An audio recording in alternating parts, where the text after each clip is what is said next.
Every time.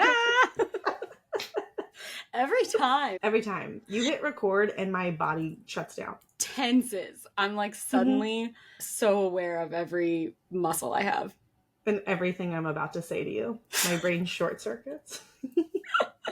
To the readers who look up For at the all the stars underdogs who don't let fear stop them from fighting. Dedicated to those without a that they may diagnosis. experience at secondhand For Mom, the because you said I could write a book instead of getting a summer job. I love you. For every girl who has ever felt For every powerless. Nesta out there, To climb the 12-year-old, mountain, and for 17-year-old, Josh, Darren, and Annie, 21-year-old, who are the reason I keep and climbing 30-year-old my own. me, you were never the disaster you thought For those you I were. love, For anyone all who never has got ever a chance fallen to from see the this sky happen. of their life, these words are for you. Well, welcome to Her Best Interest. Welcome I'm to- Alexandra. Can you say your name again? Because I cut you off. Yeah. I'm Alexandra. I'm Cecilia. I cut you off. God, it's so hard. Okay, I from think the we need to top. address it for people. We're Okay. not rude. We can't hear. It's hard virtual because we cut each other off and we don't mean to. Yeah, all of a sudden, I think you're done your thought. And so I start talking. And then I still see the purple box around you. And I'm like, oh, okay, awesome. She was still talking. I'm just rude. Oops. I'm working on looking only at the purple box surrounding the screen. Me too. It's like my coach in my head the whole time. I'm like, is her purple box on? Because if it is, keep your mouth shut. Yep, so that's where we're at right now. But we just had Memorial Day. Tell you what, I'm ready for some white pants. Bring it on. Do you follow that rule? I wear white pants all the time. I love all year round. So that rule is out the window. Anytime Jury's out on that I one. will wear all white, even on my period.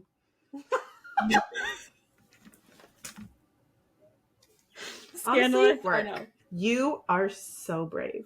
I like to live on the edge. I like to. And that's the edge. For me, that is the edge.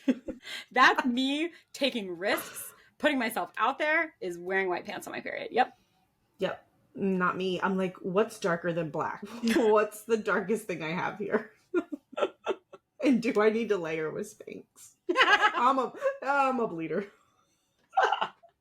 No, me too. That's the thing. I should not be wearing white pants anywhere near my period. Someone's got to do it. Yeah. No, Not they me. don't. But they also literally don't. Some people It's not- skydive for a thrill. I wear white pants on my period. I admire your courage. I hear you and I receive that and I send well wishes your way. I'm curious how many people do. We're probably few and far between. In the spirit of wardrobe, I recently went on a work trip and I have to know. I was like, I have to ask Alex. I wrote it in a notes app on my phone what your airport vibe is because I couldn't believe how many people were serving at 5 a.m. in the airport. I'm a groutfit girl. I'm a little conflicted. I don't know what I would call this. Serve. No, I don't serve. I will do hair. Like I want my hair to be done so I can get to my destination and my hair is ready. So I'll Okay. do that the night before. But I am in comfortable clothes and I have to wear layers because I might be hot and then I might be cold and usually no makeup.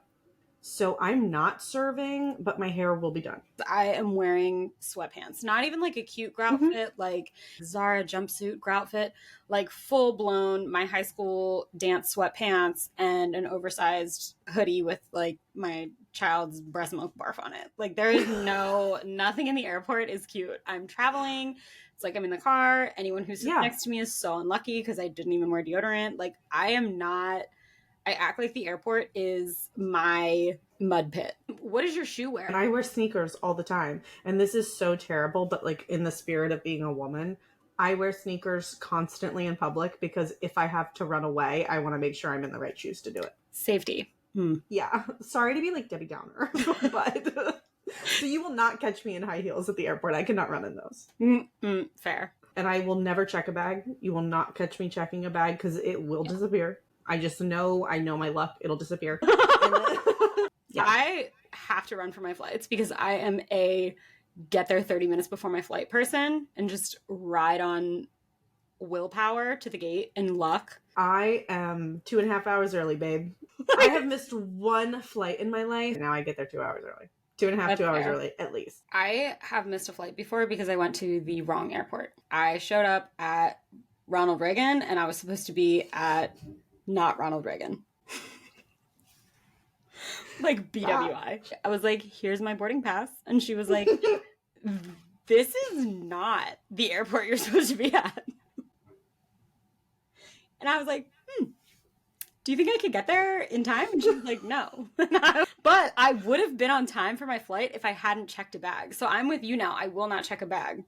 I can't do it. I won't do it. I didn't learn my lesson, like, lesson learned, get to the airport earlier. No, that wasn't me. I was like, lesson learned, this bag was the problem. But, like, it couldn't possibly be, like, me. It could just be something, like, in my environment. Yeah, it's not me and my own time management problem. It is the airport's bag checking policy that is the reason 100%. I missed my flight. Can you imagine? I don't think we can fly on an airplane together. I don't think I could travel with you because the arrival time to the airport is, I would have hives and like full body, full blown hives. If we were there 2 hours early, I'd be like, I'm so bored. What are we doing here? And I'd be like, we're preparing. We're getting ready. What do you mean? No, it's always interesting to people watch when you're at the airport because you do get so many people that are glam, high fashion, glam. Honestly, I admire it. I can't believe every single time I show up to the airport the same way, and every single time I'm like, why did I not show up like her? Because she is looking good. It's 6 a.m. and she has no eye bags. My eye bags are like, they're asking me to check them because they are so large. They're like, ma'am, you cannot carry those on the plane. But in the beauty realm, do you sleep with mouth tape on? Have you seen that? I have seen it and I would like to try. Okay. I was like, there is no way. I am not doing half of a kidnapper's work for them. And but let me tell you, I love it. I'll send you the ones that I got because I tried the first ones that were falling off in the middle of the night and they were like the worst. I feel so refreshed and bougie in the morning. So I have no idea if it is having health benefits on me, but I feel so bougie in the morning when my mouth is still taped shut. I am very intrigued. You've got to try it. And I've been putting castor oil on my face at nighttime too. I was like, is my Botox kicking in? No. Well past that window. I swear my face is just like hardened from castor oil or something. I love it. You look beautiful. Your skin looks great. Thank you. I feel glowing today. It's always fun to find a new, like, I don't know if beauty hack is the right word, but a new beauty hack, a new skincare hack. Yeah, like a self-care thing. Yeah. I'll tag it in the comments and maybe they'll sponsor us. I would love that. Organic castor oil from Amazon. That's so funny. They log on, look at my skin, and they're like, like, block her. There is another thing that I wanted to talk to you about. Okay. And I need your thoughts. Okay. Harrison Butke. How do you say his name? Butke? Who knows? Who cares? Butke. Did you see his speech? I did, and I actually tried to listen to all of it because I only saw the snippets on TikTok. Right. And I said, okay, if I'm going to have an opinion, I probably should be informed. I think that if you're a human being that thinks that family is important, that's great. Family is important. I personally am not one that understands punching down to get a different point across. I'll punch down on people that say dumb shit all day. Heard that. Yeah. So for me, it just did not land. As a woman, it's so annoying to get minimized down to one singular role in the world. Mm-hmm. Yeah. Like, and what were the diabolical lies? Are they in the room with us? What's up? He is such big talk from a guy with the most replaceable position on the field. Like, a lot of people could do your job and do your job better, and a lot of women could do your job and do your job better. So I also didn't get the Taylor Swift slander. Oh my god, it was hilarious because he picked a song of all the lyrics of hers he could have picked. I've never heard them. The song that he picked is a song about rising above what a man diminishes you to be. And like remembering your role and your place as you define it. So it was poetic for him to pull lyrics from that song to try to prove the opposite point. Did you see the interview he did where he talked about meeting Taylor Swift? And he was like, she thinks it's amazing I can kick the ball so hard. He's like, she thinks it's really cool that I can kick. She thinks that me being kicker is cool because it means I kick the ball and I kick the ball far. I shared that Barbie meme. It was giving that, like, most people think that my job is football, but it is actually just kick. And I'm very good at kick. I'm very good at kick. The goal, me, never played football in my life. That goal is so huge, and it's crazy that he is sitting here talking shit about women and telling us this, like, the most important thing that we can do with our lives and our careers, when his career is to kick a tiny ball through a huge target, and sometimes he misses. That's so crazy.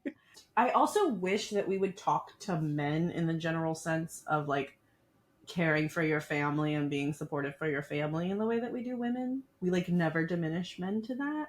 Hey guys, you can come home and cook. I'm bad. Yeah, no, me too. My I can't vocation cook. I don't should be think. spent here cooking, learning how, because I cannot. Yeah, because listen, Harrison Butke does not want me in the kitchen. He doesn't want me cleaning his home. He doesn't, like, I am better served in the career force.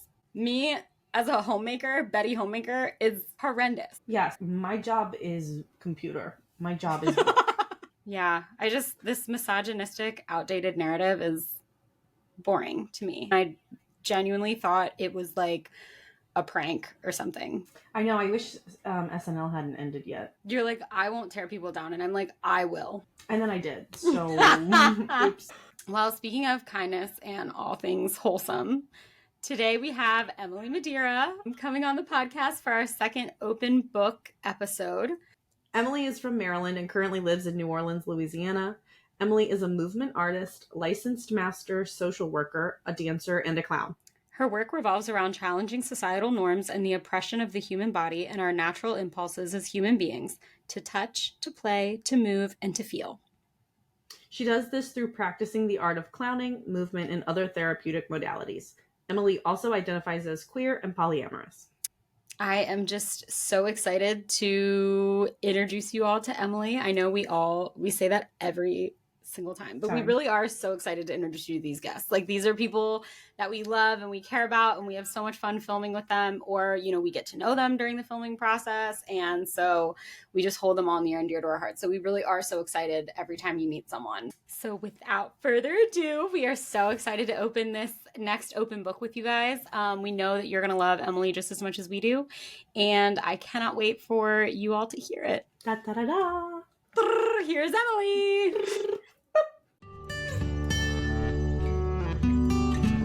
That was so relaxing. Your voice is so pleasant. Now I'm like, cool.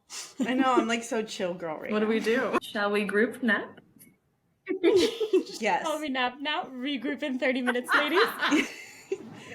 Guys, I think we found the remedy Now to we're my enlightened, nerves. and we're like, do we even need to podcast? We just Do people even need to hear my voice? That put me in such a zen space that I opened my eyes and almost blinked out of contact. I just feel like the weight of the world just came off of my body. okay. Well, now I know Thank you my so my much. next small business. My little No, I'm serious. Literally. They should put you, what's that app with the guy from PE Blinders? Calm, where they tell you a story and put you to sleep. You need to be on there. Okay, I'm auditioning tomorrow. You should. Whoever You I should. can. The fact that like everything in our environment is like making our body have sensory reaction is just like, what is that? Like, it's always happening to us. We're just not aware. Yeah. I don't think I've ever at my been. work laptop. Oh, yeah. I don't think I've ever been that relaxed in this space before. I'm in here like this, typing all day long. It's like the first time I can feel my shoulders come down from my earlobes. Yeah. Like I walk in this room and I'm just tense all the time. Totally. I have that experience all the time at work. Like I turn and orient myself to the computer and I'm just like angry. And Yeah. I've been doing work on that recently, like through somatic experiencing, because I'm just like, I cannot continue this feeling every time I pick up my work. Like, just not sustainable. I like to try to like also like obey my body's needs. I'm like, oh, you're in pain, like you need to stand now. Or like if I like need water, sometimes I have to count down from 5 to know what I need, because I start to question. It's like, well, do I need to go outside? Do I need water? Do I need food? And sometimes like the impulse to just go eat something is just like right there, because I'm at work and there's a snack bar and they are so generous. And I'll munch all day long. So I'll like need to question my own impulse by going 5, 4, 3, 2, 1. And then my body will just like water, stand, walk, eat. It's the best. I'll try not to make this like, here's Emily's mental health tips podcast. But no, but I was going to ask you, so before we started filming, Emily led us through this like really beautiful exercise that was a grounding exercise, but you just described it as somatic experiences. Can you define that in your own words, or just like explain what that means? Yeah. Somatic experiencing is noticing, it's a bottom-up approach to wellness and feeling your feelings. A lot of times we're in talk therapy and whatnot, you're talking about your story and you're repeating it over and over and processing it verbally. And somatic experiencing is just a therapeutic modality where you feel the feeling first and let the body do the talking, and then let whatever the body has to say kind of manifest itself organically through a session. So it's really paying attention to the now, and things that we're experiencing in the now are very much related to the past. All of our first memories from children, from like infancy to early childhood to teenagehood, they really defined the neural pathways in our brain. And so through somatic experiencing, you can identify the ways that you're behaving present day that are related to what you experienced in the past, and kind of reprocess them, because the nervous system holds trapped emotion. All emotion is energy, and energy never dies, right? It always needs to be released. And a lot of times we like cut off things that we don't experience, that things that aren't comfortable, they're uncomfortable to sit with, such as like gut clenching or like feelings of grief, they're uncomfortable. So you stop yourself from feeling them. And somatic experiencing, you kind of go back to that place and you experience the feeling in your body and you allow it to complete. I think it's like the coolest thing ever. I feel it's like the single most transformative thing I've ever done is do a year of somatic experiencing therapy versus talk therapy I did for 2 years. And I was like, why do I still feel so anxious? Yeah. Well, and like, it's not always the best approach for therapy. Like, I have OCD, and talk therapy sometimes, like, me to overthink and talk through things is actually feeding a compulsion. So like, if I'm going to talk therapy, sometimes it's really not improving OCD at all. But I am curious as far as how, like, if you've had a lifetime of suppressing emotions and dealing with, or like maybe just not processing them fully, when you start to explore somatic experiencing, how do you do that safely with somatic experiencing those negative or those heavier emotions that you're talking about, like grief, anger? What are ways that you do that in a, like, I feel like it's different than the lighter. It's something that they say is like very gently, very slowly. Like, it is a slow process. When you go to the sensation, something we didn't really do in our grounding exercise, you go to the border of it. Like, in your body, you're experiencing like a rock on your chest. It's not advisable to just go to the center of the rock on your chest and just like feel that pain or whatever it is that's there and like remain there. What they do is they try to take you to the border of it, and find a place that's comfortable, so you can like feel this but not be centered in it, and also be attached to your environment, something that is pleasurable in your body, and you find a balance honestly, I am still learning about this. I'm in the practitioner training, and that's something I'm super passionate about and I've been reading about for a very long time. So I don't want to claim to be an expert, but you are constantly going in between your autonomic nervous system and your sympathetic nervous system. And the key is to identify like what is your window of tolerance, like where can you handle like feeling things without coming apart, without being too manic or too depressed. And you just start to like find safety in yourself. And I feel like that's my experience, is like building the safety in myself to feel the things that are hard to feel. And naturally my body allows me to feel them. They're like, it's like, okay, and now we're ready to process this thing that you were unaware of. And honestly, now that I'm into it, it's like happening all the time. It's amazing. I was talking about, you know, feeling angry at work. What happened recently was I realized, oh my gosh, you guys, my years of schooling, all of our years of schooling where we were forced to sit at a desk, we didn't get to study what we wanted to study. I think the way that I experienced that was internalizing my anger and shut down and like little bits of rebellion, but mostly lots of rule following. And I was like, I have a lot of trapped anger from having to sit at a desk. Like I am a dancer, I am a mover, I am meant to like be in relation to people and play and do performance art, all that stuff that I love. Why am I studying that? Like, who gave me this worksheet to do? It is not meant for me. So through somatic experiencing, I'm like at work and I'm like, let's just like stay in a place that's like comfortable. It's not too centered in the anger, wherever it's living in my body, and complete that feeling. Like tell them, I'm not going to this school. Like I'm going to an art school. I'm going to go play outside now. You're not going to tell me what to do. I may be a kid, but I know what I want to do. And just like validating that for myself and kind of, yeah, reprocessing that and letting go of that feeling. And now the 12 years of school, it's a lot to let go of. So it's not like I'm feeling great right away, but I can get work done. I can like answer emails without being like, yeah, resistance, like a lot of resistance. That's like one of the many ways I've been using it. Emily, thank you so much for joining us. Thanks for having me, guys. I'm so happy to finally meet you. Yeah, me too. I've been able to hear your voice for a while. Emily is joining us in our open book format, so there is no required read for this episode. There is no book. Emily is the story, and we're just going to have a conversation today, learn about Emily, and dive more into her story. Something that I just wanted to start you off with, or that I was curious about as far as opening up your story and opening up chapter 1, that's cheesy, was your relationship with love and how it has evolved in terms of how you view it, how you view relationships, dynamics, just how you give and receive love into the world. Well, I guess I'll start at the beginning. I started off as a very monogamous person, and I definitely prioritized love in my life.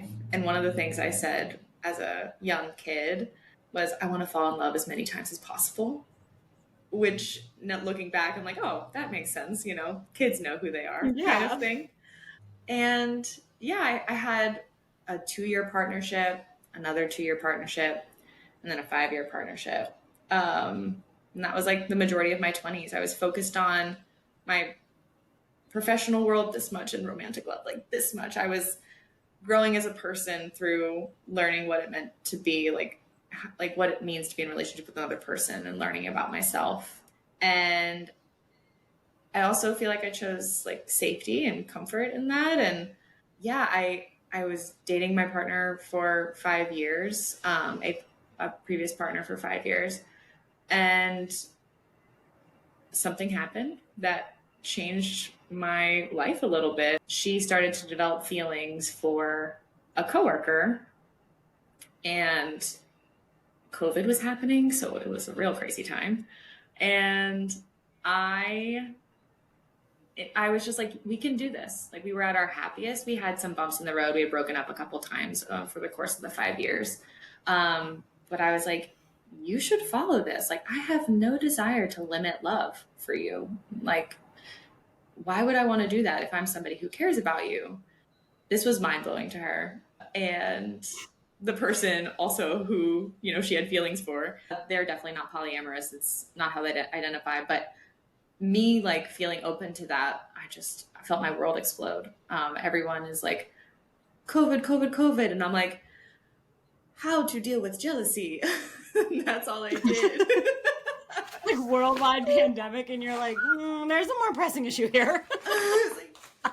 Guys, I have other things to worry about for sure. I'm really grateful for like that timing because it distracted me in a really important way. And obviously, like I said, it changed my life. And even before that, when I had met this partner, I met her and I was like, we can date, but just so you know, I'm still in love with my ex. And in many ways, I feel really fortunate to have fallen in love many times and had really amazing partnerships with people. And that love like never died. Like it changed. But I still love this person so much. And I've never been good at ending relationships. I just want to carry them through or allow them to transform.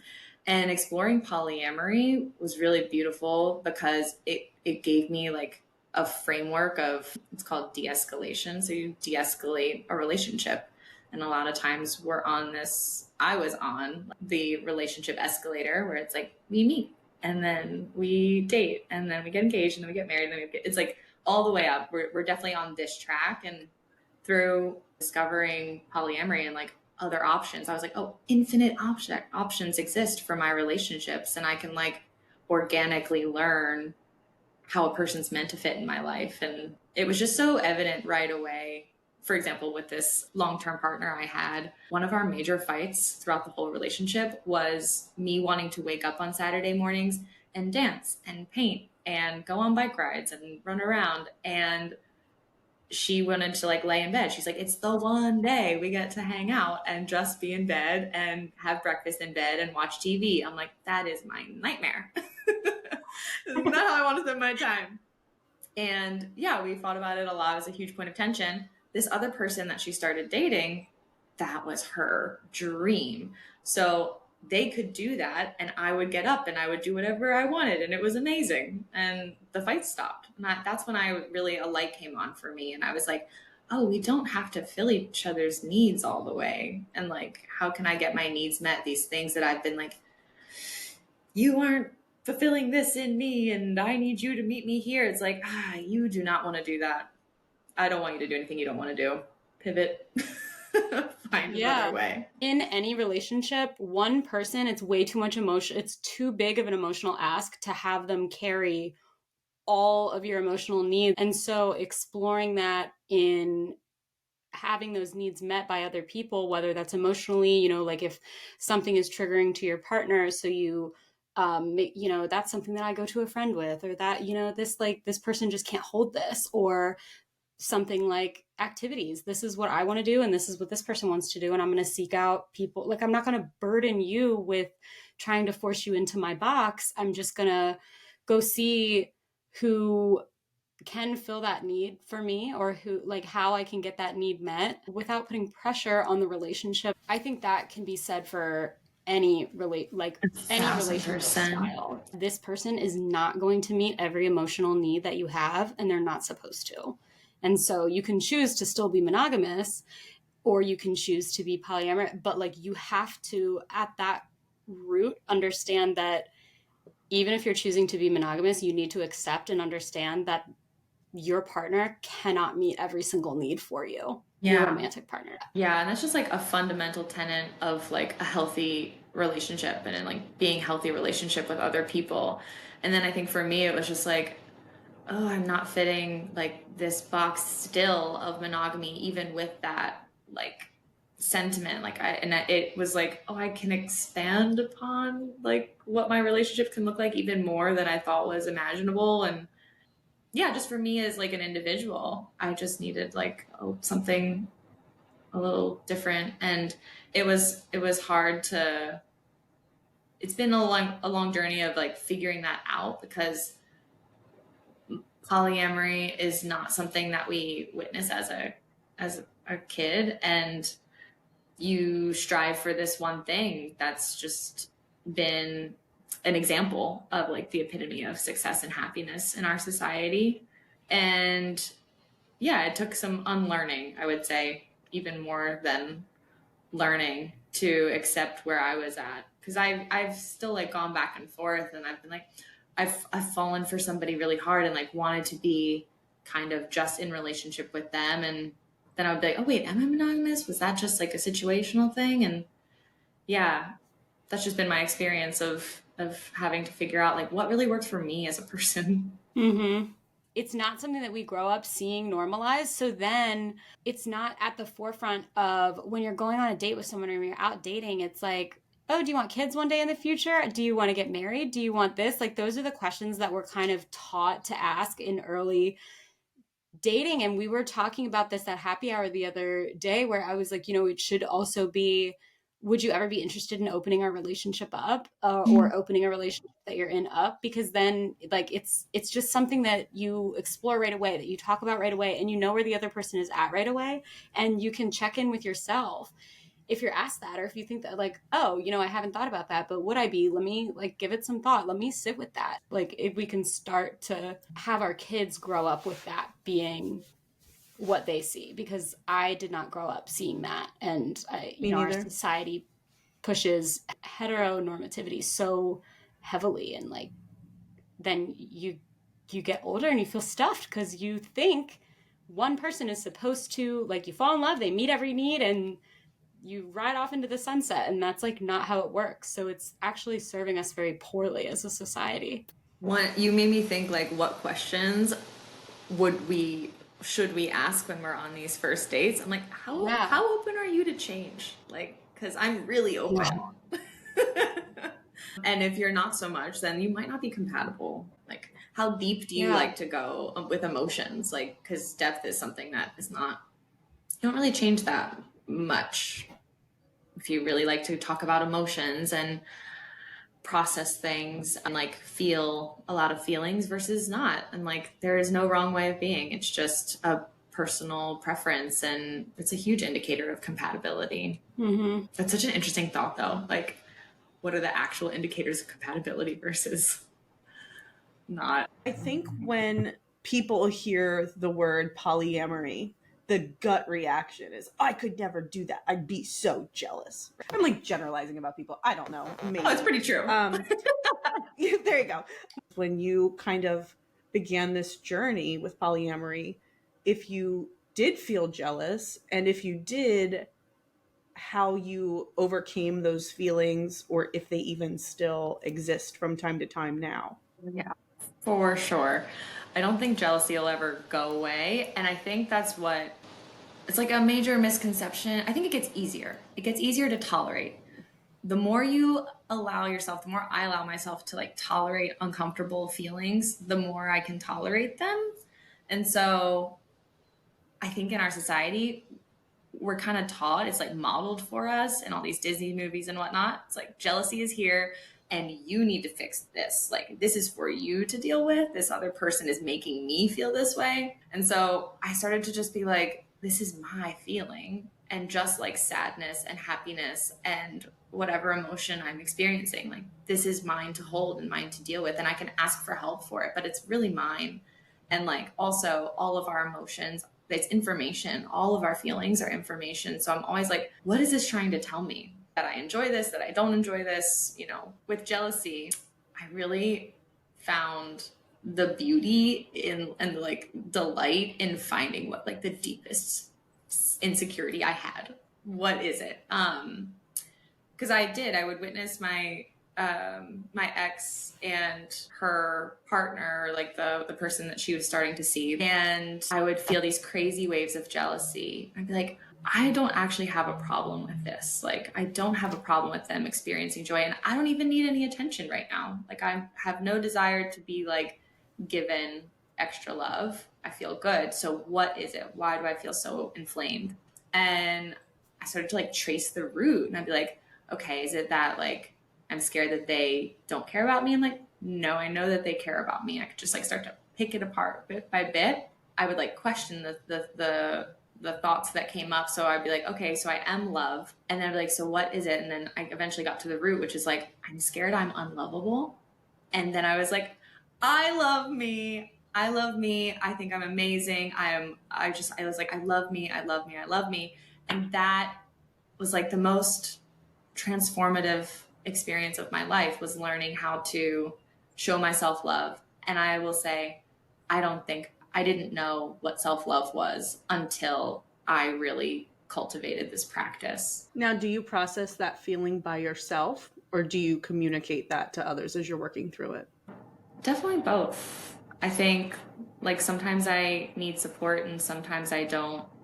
I had another experience recently where someone I was seeing, like we would get into a public space, a bar, and they were just off, like talking to other people, doing other things. I was like, I no longer feel like I exist. And this is so deeply triggering. And I was mad at that person, even though their behavior was offensive to me, but like put plainly, it's written out, it's like not actually offensive. So yeah, I processed it with friends and talked about it and allowed myself to experience that. It took a week for me to figure out what was actually upsetting about that experience. And like I was saying earlier with somatic experiencing, it had nothing to do with this person in front of me. And the feeling I was having was so intense that I knew that. And I was like, I have to think about like my childhood experiences to better understand why I'm in such an elevated state right now.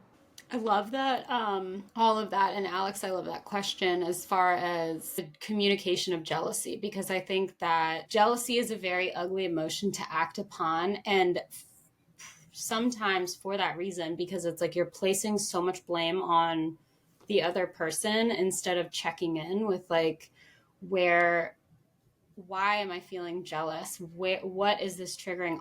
Is the behavior offensive, like in general, and is it just offensive to me because it's triggering something within me? And usually it is always at that root of like fear. I'm fearing that I'm not worthy of like this person's time and affection and love, and like, why do I feel that way? Like, why, when I am, and I know I am. But so many conversations out of jealousy are not productive when you're like, especially in a romantic space or in like a friendship where you like deeply care about that friend and you're feeling jealous, and without checking in with yourself and just starting that conversation from jealousy, like it just can lead to so much anger and miscommunication. So it's good to hear that healthy navigation of it. Yeah. And why does nobody give us this advice when we're teenagers or in our 20s? Why did nobody ever tell me that? And then like it makes me think of play. Like if you learning to play with my emotions, learning to play with jealousy is also funny, because in relationship to someone I'm dating, if it's safe and we have this type of rapport, like to just allow myself to writhe on the floor with jealousy in front of them, and like they will not be judgmental. They're just like, of course you experience this. Like, why wouldn't you? Like, this is just a part of being alive. And then it's like, it's safe to just be as I am. I don't have to hide my jealousy. I'm not trying to be perfect. Like, and then learning what I need to feel safe. Like, oh, I'm in a safe zone of elevation versus like, and I can no longer take this. I need you to get this out. Like, I can't talk to you about this person right now. Like, we're not settled in each other right now, in a way that feels good and safe for me to be able to hear about your exciting date. And I've done that before, where someone's like, they're caring about me, so they want to share their life with me. And I'm like, I cannot hear about your new love. Thank you so much. Yeah. And it's just like, that hurts them because they're like wanting to share with me, but it's like, that's love too. It's love for them and love for me, because I'm not letting them enter a situation with me that is like unsafe, because they can trust my no. That's important too. Like, been doing a lot of consent-based work the past year and a half and practicing saying no. Ooh, so fun, so hard, but really brings out like a lot of goodness in my life. Mm-hmm. Yeah. Not only that, but that no is a complete sentence. I've been starting to try and learn and understand that at 30. That was the first time I learned that it can just be a no. Another thing that we weren't taught, yeah. So you went on a retreat, but this retreat that you were talking to me about was specifically when you were talking about no and learning to say no. I remember you chatting with me about how you said it, just like practiced it on the retreat. And can you go into that? Yeah. I love going to California every once in a while to dog sit for my sister. And when I'm there, California has all the stuff I love. I don't want to live there, but they are, it's very, very open, like lots of tech bros, obviously, but there are a lot of workshops related to intimacy and consent. And I really, I just felt called to explore that within myself. And I went to one called like platonic intimacy or something. And very gradually they got us to a place where we felt safe in our bodies, and we're like, singing songs and affirmations and whatnot, to just like remind ourselves that we're safe, and we're safe because we know what we want, and we just have to listen and then speak what we want, or don't want.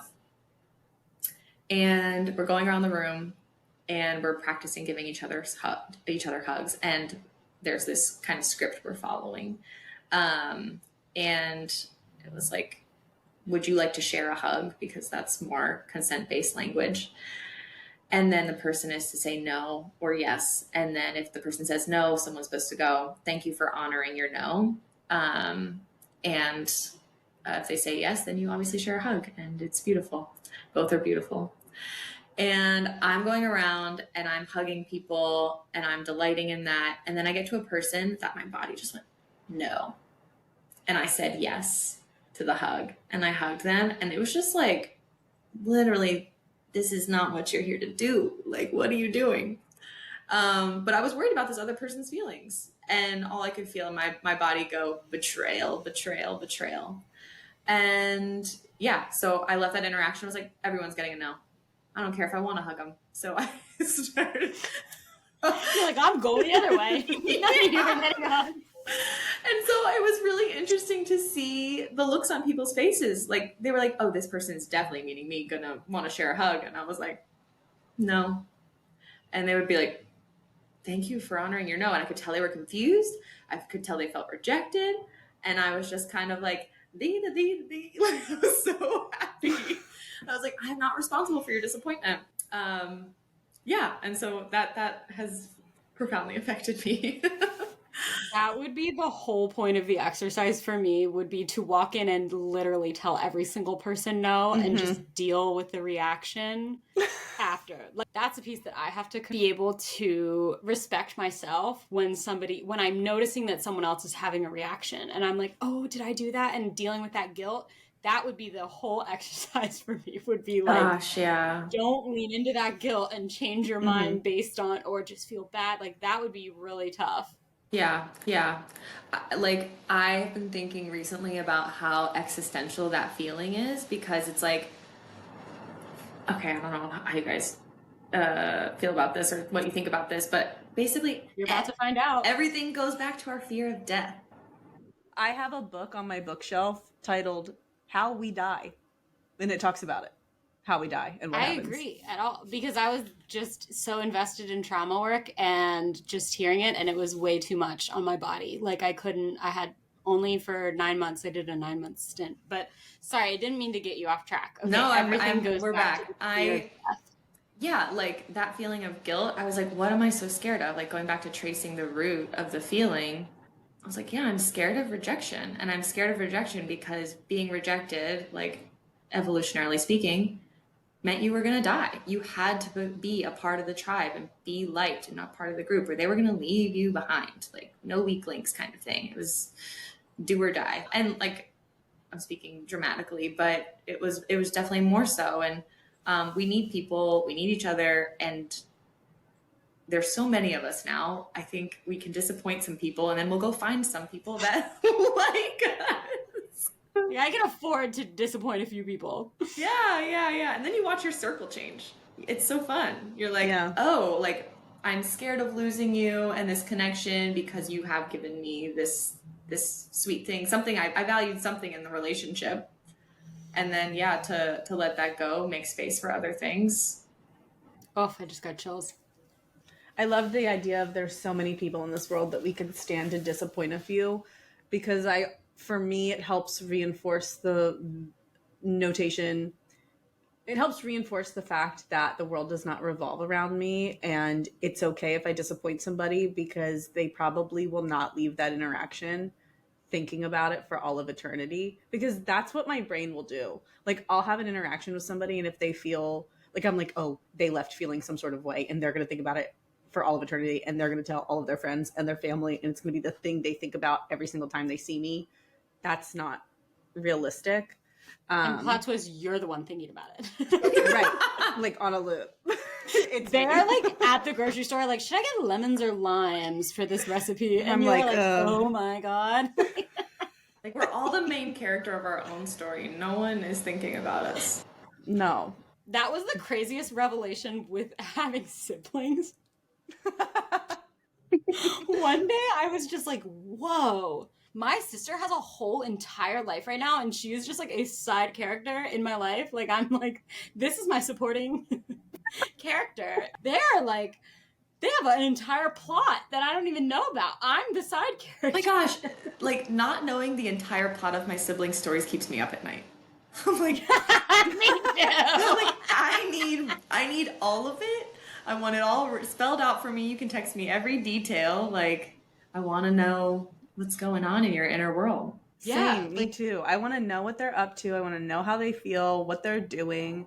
I don't know if it's like, as I'm getting older too, and we're spread out, you know, we live all over, and I just so desperately want to feel close to them, because I only get to see them like a couple times a year. I'm not going to cry, but like, I think about playing with my little brothers, and now I see them like twice.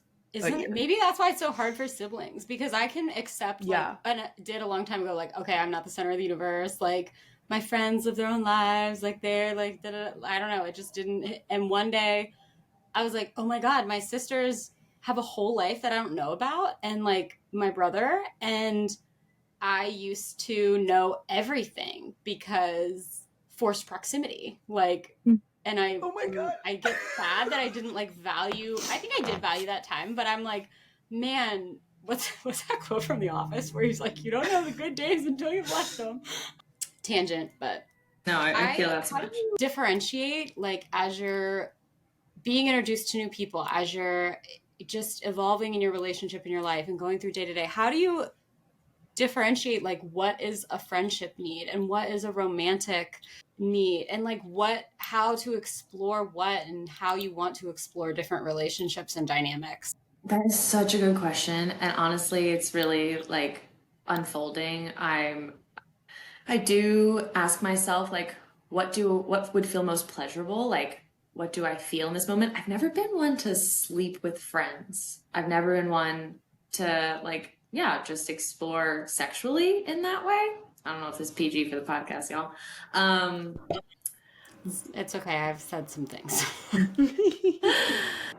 It's a practice, because honestly, I feel like I've been given these scripts, and I've been following them, and they have not felt fulfilling, because I will be hanging out with a friend of mine. And speaking of siblings, like, I am just such a touchy person. Not something I ever realized consciously. I just had my cousin visiting in town, and I just like laid on her body and held her close. And I was like, whoa, I am a person who likes physical touch, like, non-sexually. And she was like, yeah, you didn't know this about yourself. You've been doing this my whole life. You're the only person I let do this. And it'll be often that I'm hanging out with friends, and I'm like, I just want to hold you. Like, I just want to hold you, and you hold me, and like really feel that closeness. And I was really thankful to have like my oldest sister, and I really had that physical touch. And like I said, my cousin. And now as an adult, I feel like I'm exploring allowing myself to have that type of connection, and through just keeping meeting people and finding out what feels good. Like, I do have a few friends now that are just like, of course, like, I want to like lay on the couch and just like hold each other or cuddle. And I think it's really important. We live in such a sexualized society that to practice like experiencing safety with people of all different genders, and learning like who is safe and who isn't, listening to our yeses, listening to our nos, it all ties together. And then also like knowing what we want and feeling safe enough to ask for it, and then being okay to handle rejection. If that person is not comfortable with it, you just really like allows yourself to get your needs met in so many ways. And it's a dance because it's not comfortable. It takes a lot of vulnerability. And yeah, so it'll be something I think I'm forever practicing. And it really just takes finding the people that you are aligned with. I love it. I don't know why we stopped like being affectionate towards our friends in particular. Like, I love seeing my girlfriends. I want to hug you. I want to be near you. I want to play with your hair. I don't know why it ever got to a point where people stopped doing that. Yeah, I was going to say, who stopped? I be kissing people. Yeah, same. So happy to see you. Same. I don't know either. I do know for me, like, being gay and being a millennial, I was like, oh, I'm so worried that people are going to think that I'm like hitting on them. I mean, that was one thing, you know, I mean, if the trust was there, then it would just happen anyway. But yeah, that was a fear, and I had to work through that. Like, that's not for me to manage. And also, no one really cares these days, and everyone feels kind of a little gay. So not everybody. Sorry, podcast people. My world in New Orleans is very gay.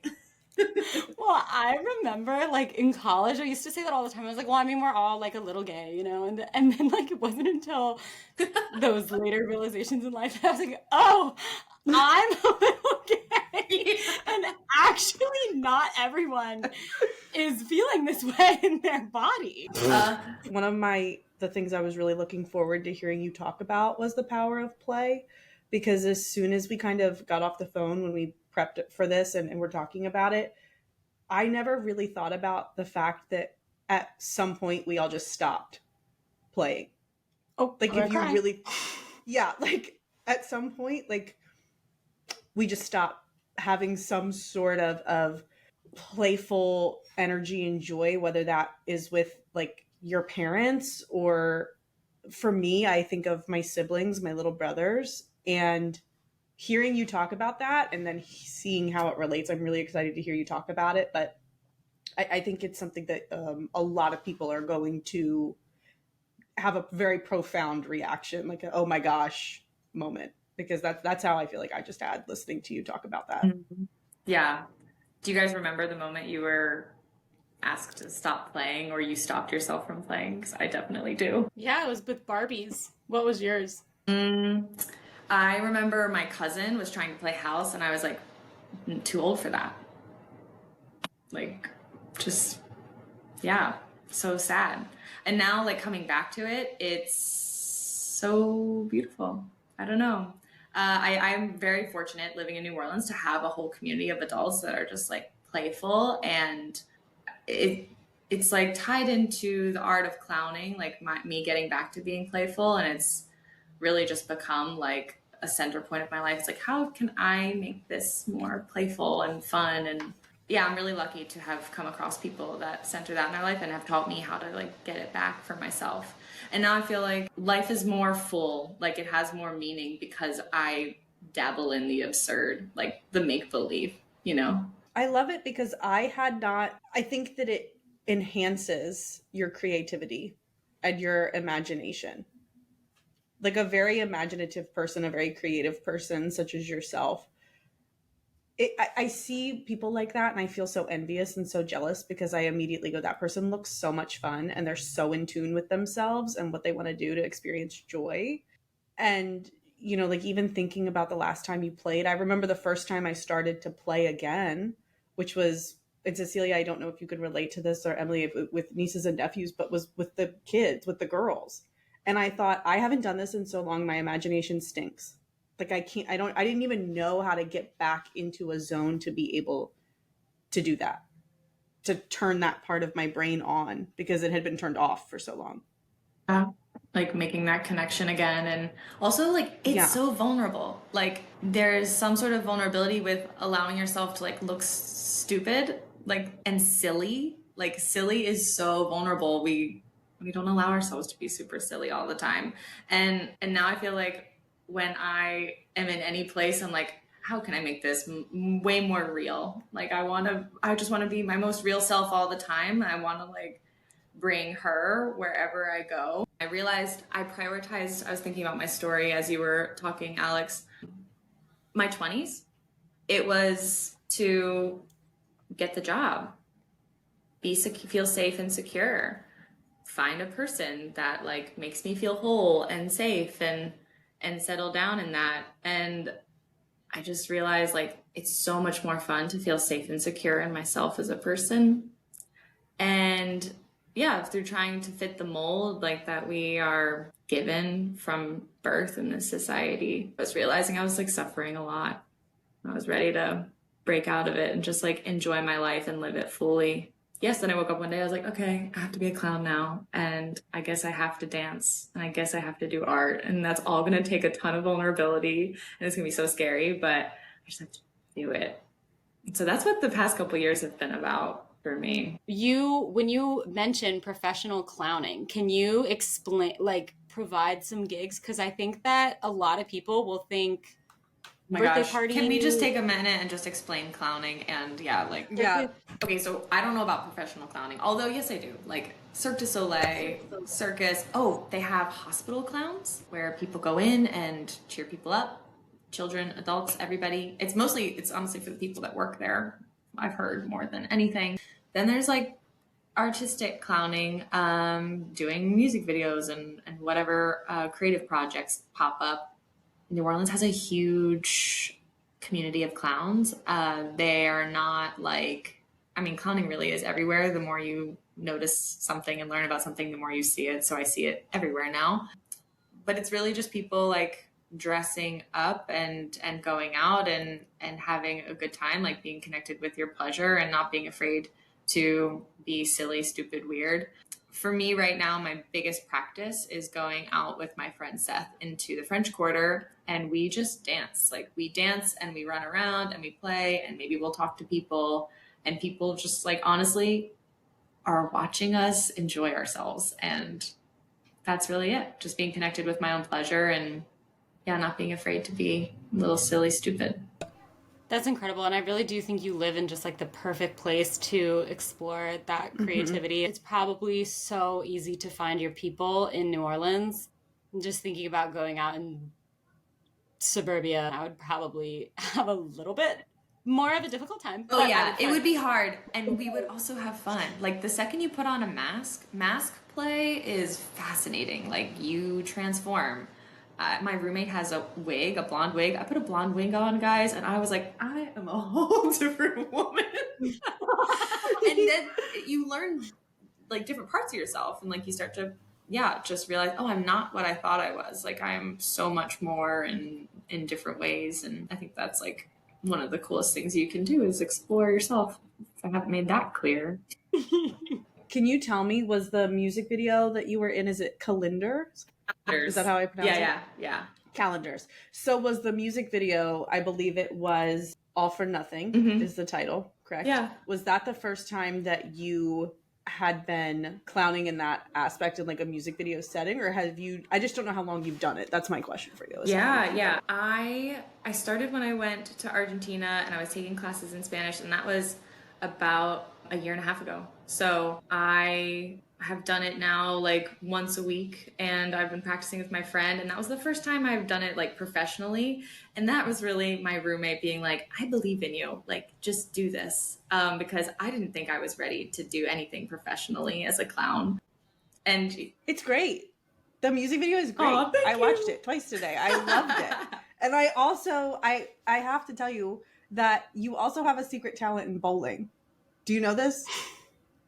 My family was on a bowling league growing up, and okay, I knew it. I I don't get like, competitive. This girl's bowled before. Yeah, I don't get competitive at anything. It's just not something that I feel. But when I am bowling, I become controlling and I become competitive, and I'm like, you are eating your French fries with the wrong hand. The bowling ball is going to slip. Okay. Also, you need to follow through. Thumb up. Okay. And like, I went with my coworkers and they were like, Emily, breathe.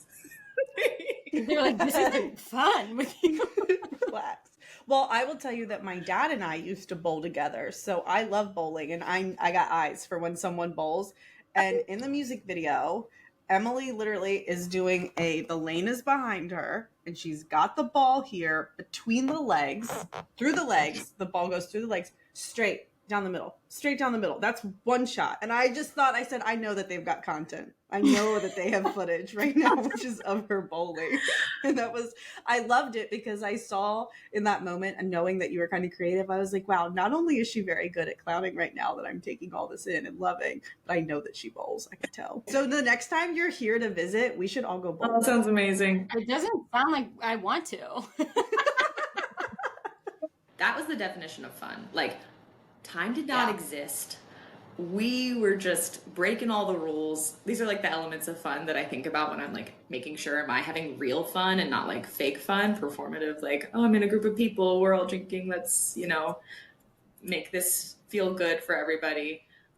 Versus when you're just like, I am just here. There's no other place I am. Like, I don't have a phone. Clocks don't exist. Just enjoying myself and having a good time. And after, you're just like, this is the reason for living. Yeah, it was a beautiful experience for me. Yeah. And it all started because I was laying in my bed and my roommate across the way just texted me. She's like, do you want to be a clown and tango dance in a bowling alley? And I'm like, these are my things. They are my favorite things. It's just, yeah, truly beautiful. Worlds collide. Yeah. You're like, that was what I was thinking. I was hoping somebody would come to me with this request right now. That's when I was like, God is real. I have spent a good chunk of my life, like, I find relationships and emotions fascinating. I was saying earlier, like, I don't like math. I love math when it comes to emotions, like what like makes up resentment, for example. Like, what leads you there? What are like the mathematical equation to get to resentment? And it's that I crossed my own boundaries, not that you crossed mine.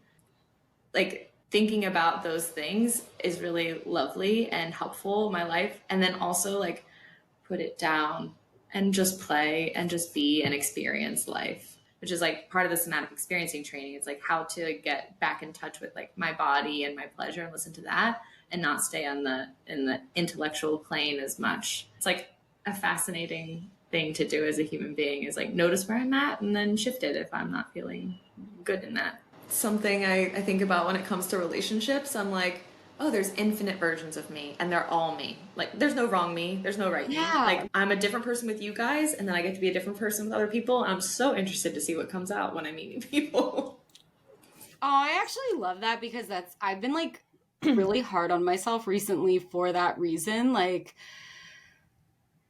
am I fake? Like, are there, like, you know what I mean? Like, or like, am I having an identity crisis? Like, I leave an interaction and am so shocked at the way that I behave, and not in a bad way. Like, it's just like learning what certain environments and people bring out of me. And that is like just a really great way to be more gentle about it than me shaming myself in the car. You know what I mean? Totally. I really like that a lot. That it was just like, that was just who I was in that interaction.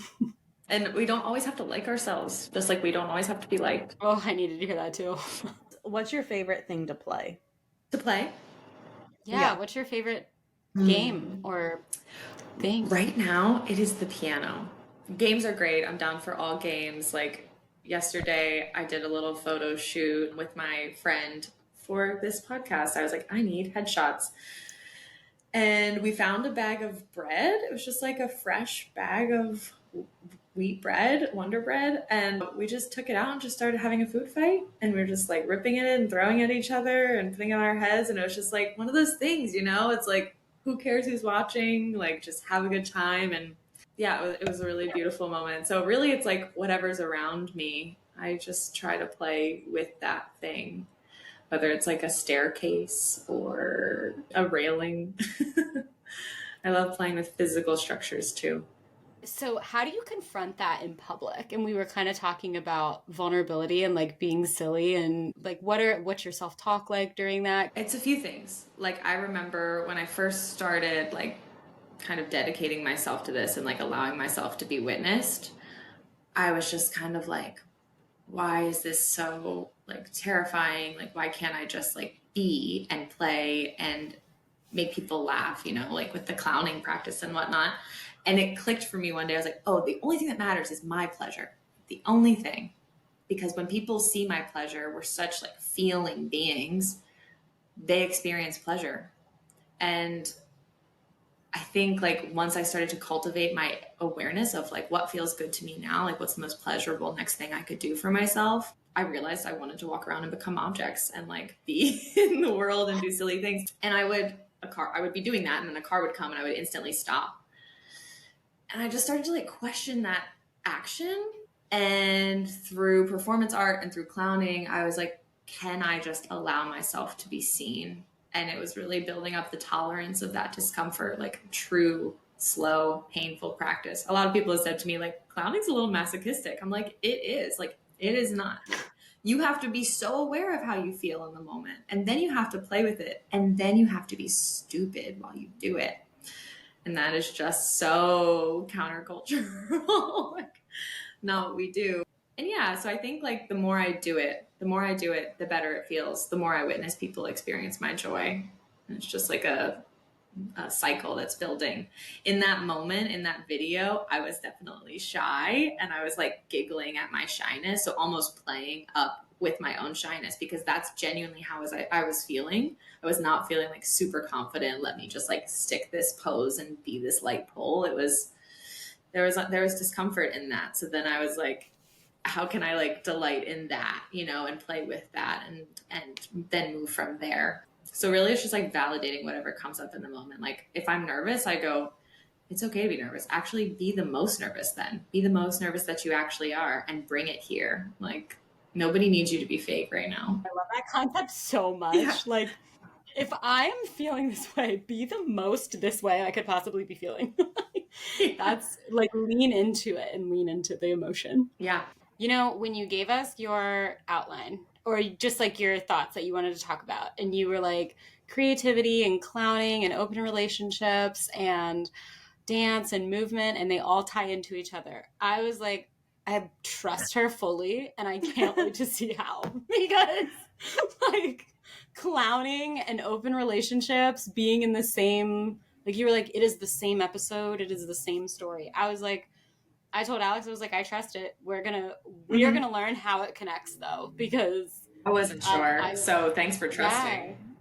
Yeah. Oh my gosh. It does though. It really, and like just allowing yourself, I think we talked about it on the phone the other day, like allowing yourself and opening yourself up to the idea of exploring within your relationship and not limiting love, and how that then just bleeds everywhere into your life and gives you like courage and bravery and just like the comfort in yourself and trusting in your decisions that you can, yeah, I can do this. Yeah, I can try it. Like, sure, I can move to Argentina. Sure, I can pursue, you know, just like a life of art and fun. And it just everywhere. It just bleeds over. Yeah, it's definitely, when you guys were like open book, I was like, it all bleeds into itself. Like, I mean, there's so much we didn't talk about that affected everything else. And yeah, thanks for going on this journey with me. I wasn't sure where it would go either, but we did touch on all the things, shockingly. Are there any takeaways that you're like, I don't want to leave the internet without them knowing this or that? That everything that I've said will probably change, because I'm just constantly learning and unlearning, and it's yeah, that it's just like fun to like snapshot this moment in my life with you guys, and then I get to like see what happens after this. Like I feel very much like in a stage of budding, you know, like new things on the horizon, and this has been really fun to like see what I have learned and processed, and then get to see what happens next, the next 31 years. I'll do another podcast with you. We'll be old.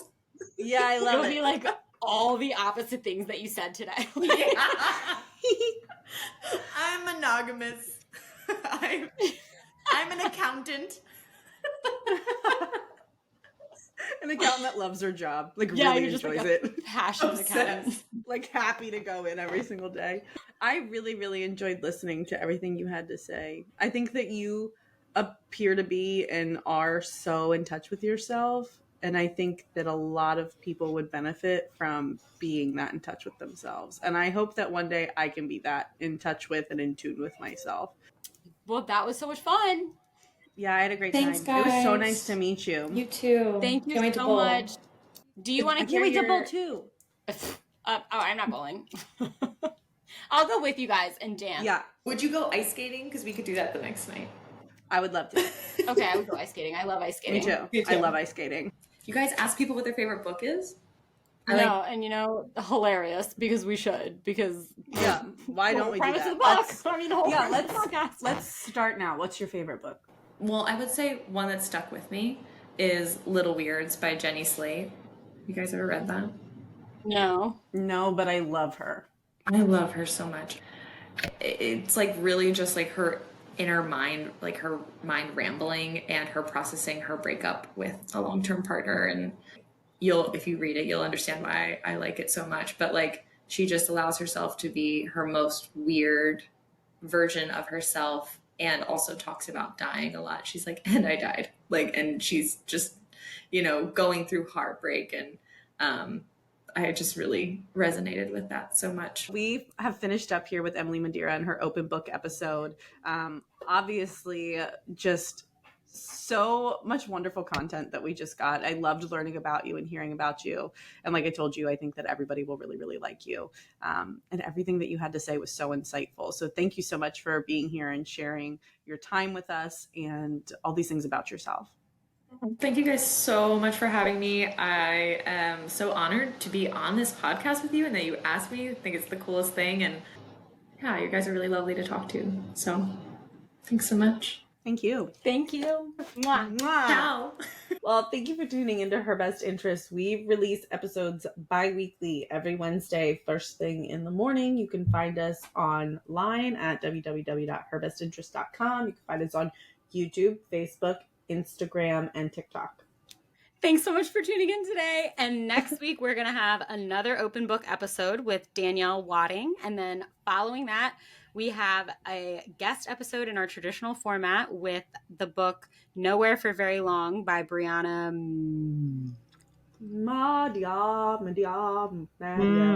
Media.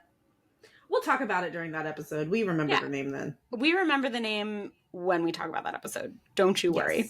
Yes. 100%. Bye.